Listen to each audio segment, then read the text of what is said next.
I want to discuss today, basically tell a little story about why I stopped watching sports many years ago. What you see right here on my screen is called Twitch. It's a platform based on gaming and gamers, and I've been watching Twitch for years, several years now. It's my main form of entertainment provided by a screen. Right, when I'm chilling after work or whatever, when my downtime and I want to watch something, instead of watching TV shows and movies and shit, I usually watch Twitch. And I know this is gonna seem like it's all over the place because of my ADHD, but if you follow me, I think there's a teachable moment here because I learned something and maybe you can learn something too. So Twitch really took over my sports addiction. I used to love watching professional sports. I was one of those guys who was, I had my team and I had my players and I followed them religiously, kept up with their stats, their wins, their losses, all of that. And everything from basketball, football, hockey, I was a big sports fan, Now, I was pretty cheap, so I didn't wear a lot of their gear, you know what I'm saying? But nonetheless, I gave them a lot of my energy. I would spend a lot of my time indulging in sports. And when I discovered Twitch, I discovered that, these are regular people like you and I, and they just acquired the knowledge that it took to set up their stream and broadcast what they're doing so other gamers could join in and chat and maybe ask questions, vibe. So I really took a liking to Twitch. It really made me feel like I knew these people, And right around the time of the Donald Sterling incident with the Clippers in 2014, I believe. Not sure the year, but whatever it was, one of the owners, Donald Sterling, had been caught on video saying some racist stuff or whatever, And there was this whole big fiasco, this big controversy about the NBA and, the whole owners versus players and black and white, and y'all remember, what I'm saying? If you don't, I suggest you look it up, right? So at that time, I was expecting a complete restructure of the NBA behind this incident. I felt like the players were gonna stand tall and fight for what's right, and we were gonna see something we had never seen before in life. Unfortunately, that's not what happened. Imagine your boss calling you a nigga with the hard R, or whatever your ethnicity may be, you know what I mean? Using a derogatory term to talk about your people, right? And you show up to work the next day, make this nigga money. Now, I know you gotta get your money, don't get me wrong. But I'll be goddamn if somebody showed me a video of my boss using nigga with the hard R on video yesterday, there's no question I wouldn't be working there. I ain't saying I'm gonna jump on him and all of that shit, that shit's childish and petty, but I wouldn't be working for that motherfucker. I wouldn't be making him no more money. I'll tell you that goddamn much. I'd be ashamed to go work for this motherfucker. These motherfuckers showed up and turned their jerseys inside out. So the NBA fined Donald Sterling like $2.5 million, which he made more than that game they showed up. Anyway, made him sell his team and all of that shit. But in the aftermath of that, I was so fucking disappointed in these NBA players. I was like, just disgusted, like, bro, you niggas that do whatever. No, I I get it, you know, it's millions of dollars at stake here. I get it. But I don't give a fuck. I don't give a fuck how much money's at stake, nigga. Fuck that. I'm a motherfucking man before I'm anything. Fuck that. I ain't coming to work, nigga. And fuck you. Anyway, that was my take on it. I always ask myself, what would Cicero do? Mayhaps you don't have no feelings at all, like that pecker would say. Feelings like some old dumb animal that don't count no how. Y'all hear me? Anyway, that really kind of broke my heart, man. I used to love sports, like I said, and then to look at the people I looked up to, like, you know, the sports heroes, we all admire these guys, you know, and to see that when the chips come down to it, when it really comes down to the come down, they don't give a fuck. They'll play somebody's whipping boy, be a little bitch for $1 million. I don't give a fuck what nobody say. You keep your fucking $1 million. You can kiss my ass. Matter of fact, I'll beat your ass and you keep your $1 million, motherfucker. You ain't gonna treat me like shit. Fuck out of here, nigga. I was so disappointed, bro, that I just kind of drifted away from sports, and I was like, man, fuck this. Why the fuck am I out here keeping up with these niggas, they lives, they stats, they teams and all that shit? They don't give a fuck about they self. They don't give a fuck about this shit. Why the fuck do I? Fuck out of here, nigga. So I end up spending a lot more time on Twitch. And it taught me something. And there's not really a name for it, but the word that comes to mind when I think of it is reciprocity. If you don't know what reciprocity is, I suggest you look it up. But Twitch taught me what I'd like to refer to as the law of reciprocity.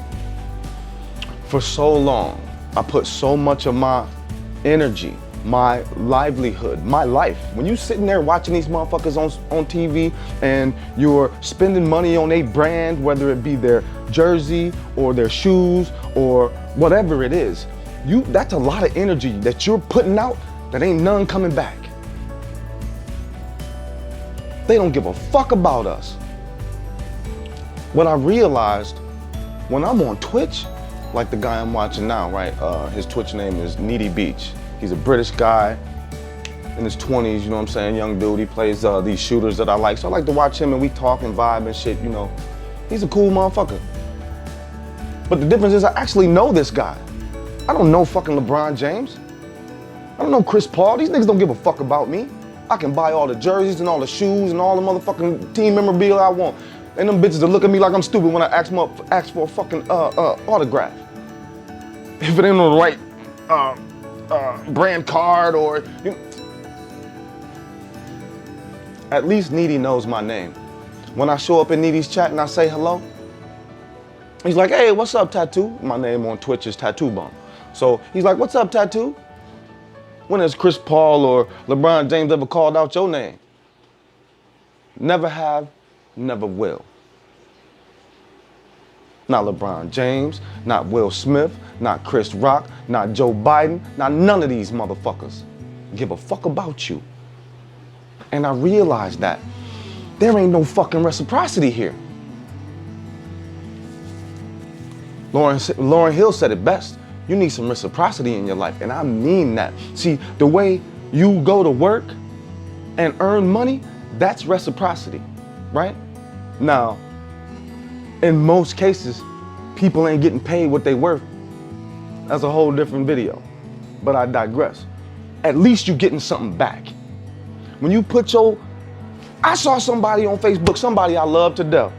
I saw somebody on Facebook post a thing that actually referred to Will Smith as a pillar of the black community. Who the fuck is this nigga? You don't know this nigga, man.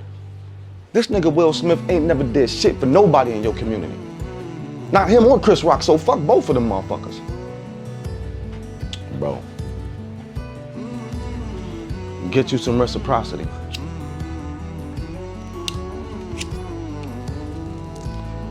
That's why you're so depressed. That's where a lot of this emotional anxiety and confusion and dysphoria comes from, because we putting so much energy into shit that's not putting energy back into us. It's like a hug or a handshake. You know what I mean? You hugging motherfuckers that ain't hugging you back. Like, imagine walking up to somebody and giving them a hug and they just saying straight arm, like, that's a shitty hug. And this is how energy works. And I don't really have a definition for the energy I'm trying to explain to you. I'm talking about your life, your breath, the time that you spend alive. That's your energy, right? So think about it. You sleep 8 hours, you work 8 hours, then you got another 8 hours to live. If you spend 4 of them hours, 5 of them hours, 6, 7 of them hours putting it into sports or Marvel movies or these motherfuckers who ain't putting nothing back into you, you're gonna suffer. And you're gonna always feel alone. And you're gonna always feel like something's wrong. And you won't be able to explain it because that energy's not coming back. That's what it is. That's why you always feel drained, exhausted, miserable, confused. Why am I not happy? Because you're putting a lot of energy into something that's not putting any energy into you.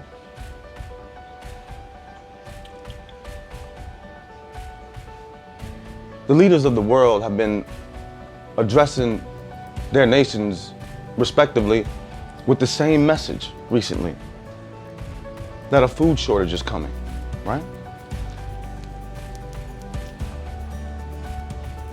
And even though I was already looking into gardening as a hobby, now I feel like I have to make sure that my family got something to eat if this shit really happened, because these motherfuckers are warning us for a reason, right? At no point did Joe Biden or any other leader have any suggestions for solutions. They say, yeah, the food shortage is coming. It's gonna be real. That should have been, a real leader would have followed that up with, so what we gonna do is, we gonna start sending seeds out to every household in America. We gonna have liaisons come and do community projects where we can teach each other to grow and learn how to share crops and whatnot, so we can all make it through this food shortage together. None of that. This bitch basically just said, there's a food shortage coming, and you're fucked. Cause you know that bitch gonna eat. He ain't worried about the food shortage. He just telling your ass, you ought to be worried about it.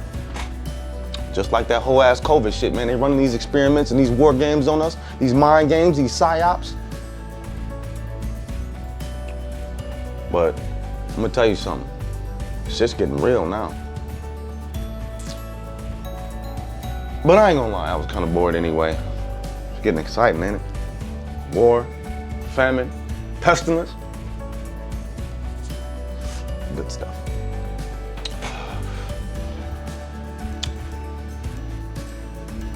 I'll be careful out there, man. The game is afoot. And, you know, the thing about villains, especially the devil, in every story of the devil, right?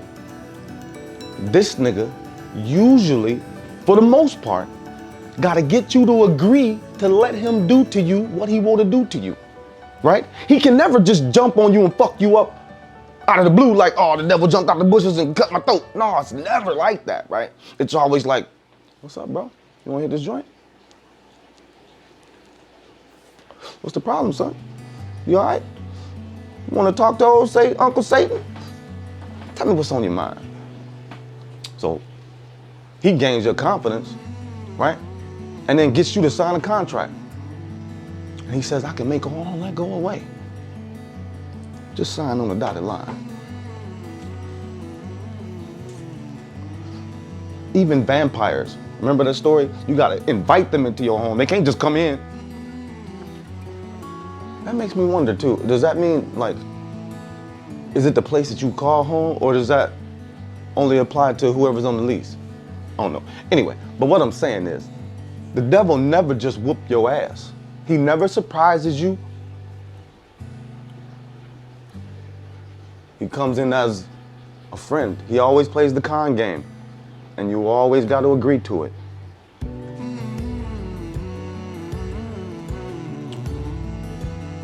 Your compliance is exactly what he wants.